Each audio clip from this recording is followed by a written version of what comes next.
আসসালামু আলাইকুম সুপ্রিয় দর্শক, আমি শাকিল আর আপনারা দেখছেন বিশ্ব বাংলা কৃষি, সর্বদা কৃষকের পাশে থাকে।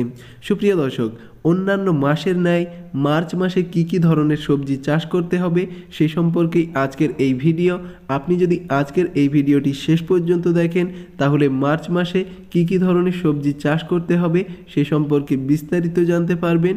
আর বিস্তারিত জানার জন্য অবশ্যই এই ভিডিওটি শেষ পর্যন্ত দেখবেন। আর এই চ্যানেলে যদি আপনি নতুন হয়ে থাকেন তাহলে অবশ্যই চ্যানেলটি সাবস্ক্রাইব করবেন এবং পাশের নোটিফিকেশন বেলটি অন করে দেবেন। তো চলুন সুপ্রিয় দর্শক, শুরু করা যাক। সুপ্রিয় দর্শক, প্রথমেই জেনে নেব শাক জাতীয় সবজি চাষ সম্পর্কে বিস্তারিত। এর প্রথম তালিকায় আছে কলমি শাক। এই সময় কলমি শাকের বীজ থেকে চারা উৎপাদন করা যেতে পারে এবং এই সময় খুব সহজেই কলমি শাক উৎপাদন করা যেতে পারে। আর কলমি চাষ করতে খুব একটা পরিচর্যার প্রয়োজন হয় না, খুব অল্প পরিচর্যাতে এই সবজিটি চাষ করা যায়।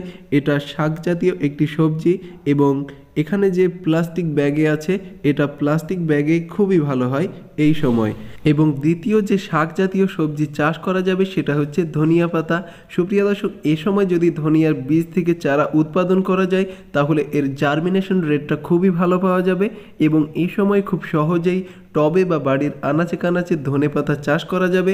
আপনারা এই সময় যদি বীজ বপন করেন তাহলে এর খুব ভালো জার্মিনেশন রেট পাবেন। এরপরে আছে লিফি ভেজিস। এটা হচ্ছে পাকচই বা বকচই এটাকে বলে থাকে, কিন্তু বাংলায় এটাকে আমরা বাটি শাক বলে থাকি। আর এই বাটি শাক আমরা মার্চ মাসে চাষ করতে পারি বা উৎপাদন করতে পারি খুবই সহজে। এই শাকটির টেস্ট একেবারে মূলা শাকের মতো, এজন্য মূলা শাকের মজা আমরা এ সময় নিতে পারবো এই বাটি শাক থেকে। এজন্য আপনারা অনলাইন থেকে বীজ অর্ডার করে এই বাটি শাক উৎপাদন করতে পারেন, খুব সহজেই এটি চাষ করা যায়।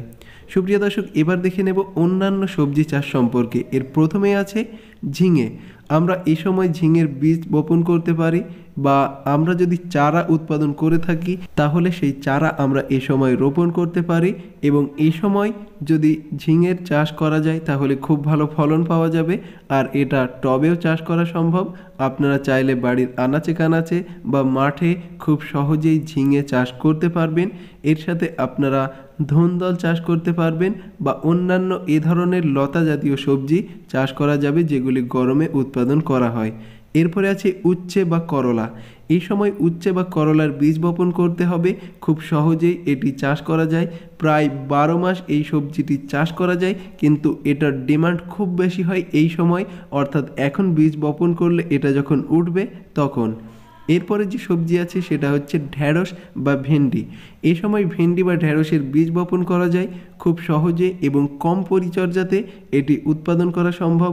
আর টবে এই গাছটি উৎপাদন করা হয়েছে এবং টবে যদি 10 থেকে 15টা ভেন্ডি গাছ রোপণ করা যায় তাহলে তা থেকে পর্যাপ্ত পরিমাণে ভেন্ডি সংগ্রহ করা যাবে। এবং আমি অনলাইন থেকে এই বীজটি অর্ডার করেছিলাম। এটি লাল রঙের ঢ্যাঁড়স, এটা দেখতে খুবই চমৎকার। আপনারা এটাও চাষ করতে পারবেন। এরপরে আছে মরিচ। মরিচ যদি 10টা গাছ রোপণ করা যায়, আপনি যদি 10টি টবে গাছ রোপণ করেন তাহলে সারা বছরের মরিচের চাহিদা পূরণ করতে পারবেন এবং বাড়ির আনাচে কানাচে 2-1টা মরিচ গাছ থাকলেই আর বাজার থেকে মরিচ কেনার কোনো প্রয়োজন নেই। এবং মার্চ মাসে আপনারা খুব সহজে মরিচের চারা রোপণ করতে পারবেন এবং মরিচ উৎপাদন করতে পারবেন। অল্প একটু জায়গাতে খুব ভালো চাষ করা যায় মরিচ। আপনারা অবশ্যই এই সবজিটি বাদ দেবেন না, এটি চাষ করবেন। এরপরে আছে মিষ্টি কুমড়া। মিষ্টি কুমড়া খুব সহজেই চাষ করা যায় এবং এর ফল, ফুল, কাণ্ড এই 3টিকেই সবজি হিসেবে খাওয়া যায়। আপনারা এটা অবশ্যই বাদ দেবেন না, আপনাদের তালিকায় মিষ্টি কুমড়া অবশ্যই রাখবেন। খুব সহজেই মার্চ মাসে মিষ্টি কুমড়া চাষ করা যায়। এর 1 মাস আগ থেকেই মিষ্টি কুমড়ার বীজ বপন করা যাচ্ছে, অর্থাৎ ফেব্রুয়ারি থেকে মার্চ এই 2 মাসে এর বীজ বপন করা যায়, খুব ভালো হয় এবং প্রায় সারা বছর এটা চাষ করা যায়। আপনারা সারা বছরই চাষ করতে পারবেন। এরপরে সবজি, এটা সবজি না, এটা ফল। এটা হচ্ছে মাস্ক মেলন। এটা খুব সহজেই টবে উৎপাদন করা যায়। আপনি চাইলে মাঠেও খুব সহজেই এটি চাষ করতে পারবেন, কিন্তু একটা বিষয় অবশ্যই লক্ষ্য রাখতে হবে, মাছি পোকার আক্রমণ থেকে এই ফলটিকে রক্ষা করতে হবে। এরপরে আছে ফুলকপি। সুপ্রিয় দর্শক, এই সময় ফুলকপির চারা রোপণ করা যায় বা বীজ থেকে চারা উৎপাদন করা যায়। এই সময় যদি ফুলকপি চাষ করতে হয় তাহলে এই পাতা ফুটো করে দেয় একটা পোকা। এই পোকাটা যদি নিয়ন্ত্রণ করা যায়, আপনি নিম অয়েল স্প্রে করে এই পোকাটি দমন করতে পারবেন এবং এটি করলেই আপনি খুব সহজেই ফুলকপি উৎপাদন করতে পারবেন। এ সময় ফুলকপির সাইজটা একটু ছোট হবে, কিন্তু এই ফুলকপির চাহিদা এখন অত্যন্ত পরিমাণে হবে, এজন্য আপনি বাড়িতেই এই ফুলকপি চাষ করতে পারেন। এরপরে আছে বাঁধাকপি। ঠিক ফুলকপির নিয়মে আপনি এখন বাঁধাকপি চাষ করতে পারেন এবং টবেও খুব সহজে এই বাঁধাকপি চাষ করা যায়। আপনি 4 থেকে 5টি টবে বাঁধাকপি উৎপাদন করতে পারবেন, খুবই ভালো হবে এবং মার্চ মাসেও এই বাঁধাকপি চাষ করা সম্ভব এবং ইজিলি এটিকে গ্রো করা যায়। আপনারা অবশ্যই এটিকে তালিকায় রাখবেন এবং মার্চ মাসে এটি চাষ করবেন, খুবই ভালো হবে। সুপ্রিয় দর্শক, এই ভিডিওটি যদি ভালো লাগে তাহলে অবশ্যই চ্যানেলটি সাবস্ক্রাইব করবেন এবং পরবর্তী যে সবজি আছে সেটা বেগুন আপনারা খুব সহজেই উৎপাদন করতে পারবেন এবং এই সময় যদি বেগুন চাষ করা হয় তাহলে বেগুন গাছের রোগ পোকার আক্রমণ একটু কম থাকে, এজন্য খুব সহজেই এই সময় বেগুন চাষ করতে পারবেন এবং টবেও এই সবজিগুলি চাষ করা যায় খুব সহজে। এখন টবে এবং ছাদে বা মাঠে সব ধরনের সবজি চাষ করা সম্ভব। এখন ছাদ বাগানে প্রায় সব ধরনের সবজি চাষ করা হচ্ছে এবং এরপরে আছে লাউ। এই লাউ আপনারা চাইলে ছাদে উৎপাদন করতে পারবেন, খুব সহজেই এটি উৎপাদন করা যায়। আর লাউ খুবই গুরুত্বপূর্ণ একটি সবজি, গরমের তালিকায় এটির গুরুত্ব অপরিসীম এবং আপনি চাইলে খুব সহজেই এই লাউ চাষ করতে পারবেন।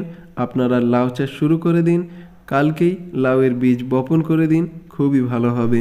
এরপরে আছে পেঁপে। এ সময় পেঁপের বীজ থেকে চারা তৈরির কাজ শুরু করতে হবে। খুব সহজেই পেঁপের বীজ থেকে চারা তৈরি করা যায় এই সময় এবং এই সম্পর্কে ভিডিও দেওয়া আছে।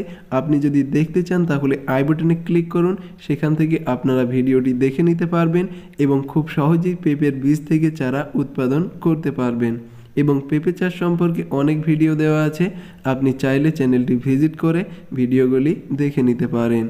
আর খুব সহজেই এটি চাষ করা যায় এবং আমিও খুব সহজেই এটি করেছি। সুপ্রিয় দর্শক, এরপরে আছে শশা। এটা বাদ দিলে একেবারেই চলবে না, সামনেই রমজান মাস, এজন্য শশা চাষ অবশ্যই শুরু করতে হবে। আপনারা 5 থেকে 6টি টবে যদি শশার বীজ বপন করেন তাহলে পর্যাপ্ত পরিমাণে শশা সংগ্রহ করতে পারবেন এবং রমজানে আপনার গাছের শশা ব্যবহার করতে পারবেন, যেটা অত্যন্ত আনন্দনীয়। আপনারা অবশ্যই এটি করবেন এবং শশা চাষটি অবশ্যই বাদ দেবেন না। শশাটা অবশ্যই আপনি চাষ করবেন এবং মার্চ মাসে শশা চাষ করা সম্ভব। এরপরে আছে কাকরুল। আপনারা এই সময় কাকরুল চাষ করতে পারেন এবং চাল কুমড়া চাষ করতে পারবেন, খুব সহজেই এটি করা যায়। ঝিঙা চাষ করতে পারবেন এবং অন্যান্য সবজি আপনারা এই সময় চাষ করতে পারবেন। এক ভিডিওতে আমি সব ধরনের সবজির নাম বলতে পারবো না, এটা অসম্ভব। আপনারা অবশ্যই একটু দেখে শুনে সবজি চাষ করবেন, এ সময় অনেক ধরনের সবজি চাষ করা যায় এবং এই ভিডিওটি যদি আপনার ভালো লাগে তাহলে অবশ্যই লাইক করবেন এবং চ্যানেলটি সাবস্ক্রাইব করে পাশে থাকবেন। ধৈর্য ধরে এই ভিডিওটি শেষ পর্যন্ত দেখার জন্য আপনাকে অসংখ্য ধন্যবাদ।